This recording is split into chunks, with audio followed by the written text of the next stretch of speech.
There was also something that David and I found to be strangely optimistic about Irv, and the fact that he really was a man who just said, look, I've been born into a situation, but it's not the situation I want. You know, why should I accept that? Am I just going to sit back my whole life and say, yeah, I got born this way and not try to change it? And he said, no, I'm going to change it. I'm going to create myself. You know, it's a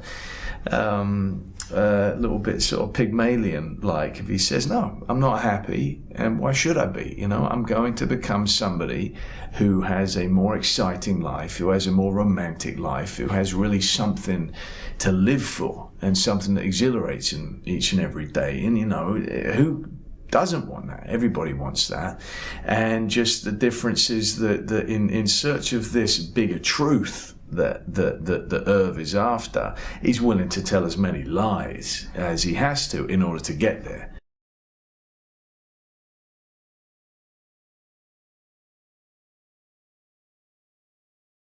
In Amy's character, in Sid, he's found a genuine soulmate, because he's someone who has created this front, this false persona, but which he believes is his own real true self. And finally he meets this lady, Sid, who sees him exactly for who he is. He doesn't have to pretend anything, and he's always had to do that. He's always had to lie about a little something in his mind, you know, for the greater truth, the bigger truth, justifiable lies.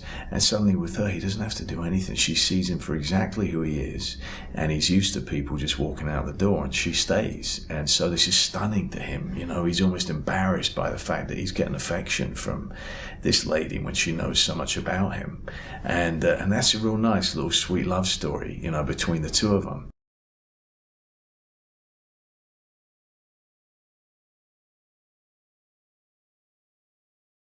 In many ways, like an actor, it's absolute belief in what you're doing. You don't allow a second's hesitation or doubt to enter, so that you actually come to, you know, you manage to stay objective, and that, you know, you understand cut.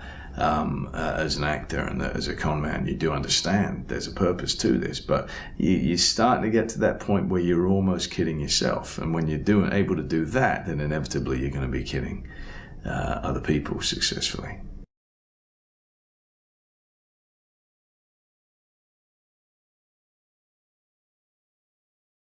I remember a scene with Jeremy, who does a wonderful job as Mayor Polito. I remember a scene with him, and you know, it was a tiny little scene, but you know, we would just keep rolling, and that's very nice with David. We keep rolling, and you know, I know my character. I'm able just to go, all right, just leave me be. I'll sit here and have a conversation as the character for 20 minutes if you want, and we just keep rolling, and it end up being a 7-minute, you know, long take. And whereas originally it probably would have been, you know, 30 seconds.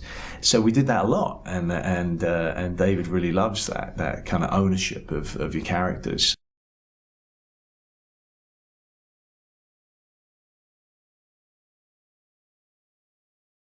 He would come over and we would walk around, and it was this sort of bucolic little back in, and you know, he very much liked, you know, not sitting in front of first draft, but you know, just coming and talking, and we'd talk about, well, what the hell is this story? What could it be? What's the best it could be? What really interests us about it? What makes us want to go take 2-3 months to film this, and that we're still going to be interested throughout? And you have to be able to discover stuff as you're still filming. And so we'd have these great, you know, sort of cramming sessions, and then we'd be talking on the phone all the time, just, you know, I had just another idea, yeah, this, and this is an element, and, you know, and essentially the whole reinvention of a con man, not about being the con, not so much about the skill of the con, but about the motivation and the heart of a con man. And how truly different is it really from any one of us? Don't we all con a little bit in order to try to be something else? And is that really so bad? You know, shouldn't we all wish to achieve happiness of some sort?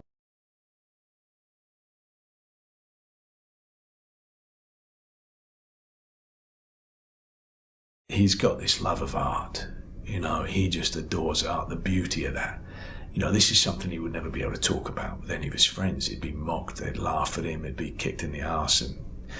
But he has that, you know, it's his secret little thing that he's able to share with Sid, and that's his real dream. He wants to have a little gallery, no matter how small. He wants to be someone that can finally get a loan, you know, because that's very much what it's all about. It's about people who just, the banks have no interest in. You know, it's that old thing of, you know, look, a bank will give you tons of money if you've already got tons of money, but you got no money, no, you got no hope. And so he's having to face that his entire life. But just all he's saying is, I just want to appreciate art, and I want to sell art to people. Let me bloody get there, please.